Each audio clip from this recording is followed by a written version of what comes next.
अब test of hypothesis में second test हमारा test of hypothesis about difference of two population means अगर हमारे पास में दो पॉपुलेशन दी हुई है, दो पॉपुलेशन मतलब कि उनका साइज़ भी सेम होएगा, वो एक ही एरिया सीक्रेट एरिया से बिलोंग करती होएगी, लेकिन डिफरेंट दो पॉपुलेशन होएगी, उन दोनों का डिफरेंस लेकर के हमको जो भी अपना अज्यूम मीन मानना है उसके ऊपर ही हम अपनी अगली कार्रवाई करेंगे।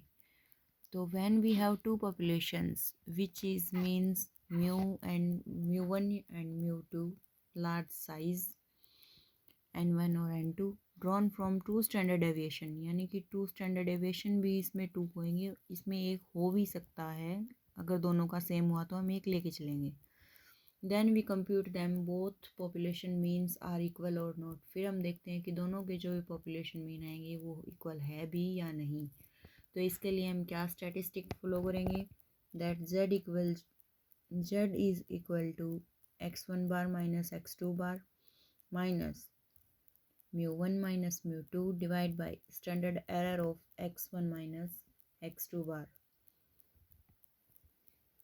अब बोल देंगे स्टैंडर्ड एरर कैसे निकलेगी इसमें, दैट स्टैंडर्ड एरर जब हमको पॉपुलेशन मीन स्टैंडर्ड डेविएशन दोनों में दिया हुआ होगा तो क्या फॉर्मूला आएगा, that under root of standard deviation first divide by standard deviation first का square divide by n1 plus standard deviation second का स्क्वायर डिवाइड बाय n2 और दोनों का होल स्क्वायर।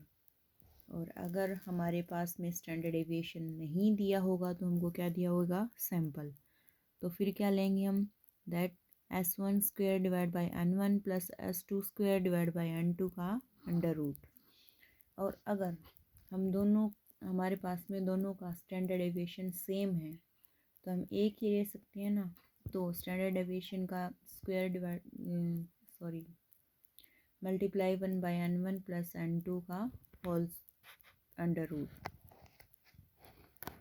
और फिर हम लेवल ऑफ सिग्निफिकेंस इसमें देखेंगे, और उसके बाद में अगर हमारी वैल्यू जो भी हमने अज्यूम की है और जो हमारा कैलकुलेटिंग जेड आया है वो जेड एज्यूम वैल्यू से कम आया है तो जो हमारा एज्यूम्ड है वो बिल्कुल सही है, यानी कि नल हाइपोथेसिस हमारा करेक्ट है, वरना रिजेक्ट।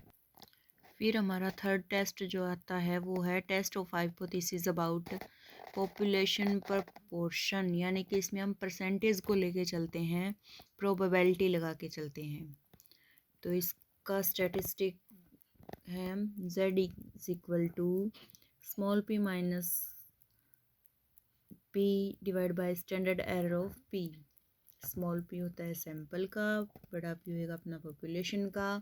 और फिर इसका प्रोसीजर सबसे पहले वही सेम कि हम नल हाइपोथेसिस सेट करेंगे, उसके बाद में स्टैंडर्ड एरर निकालेंगे। अब स्टैंडर्ड एरर कैसे निकालेंगे, अगर हमारे पास में प्रपोर्शन पॉपुलेशन है तो पी की डिवाइड बाई एन का होल रूट, और पी नॉन नहीं है क्यू है तो क्यू को हम क्या मानेंगे, 1 माइनस पी।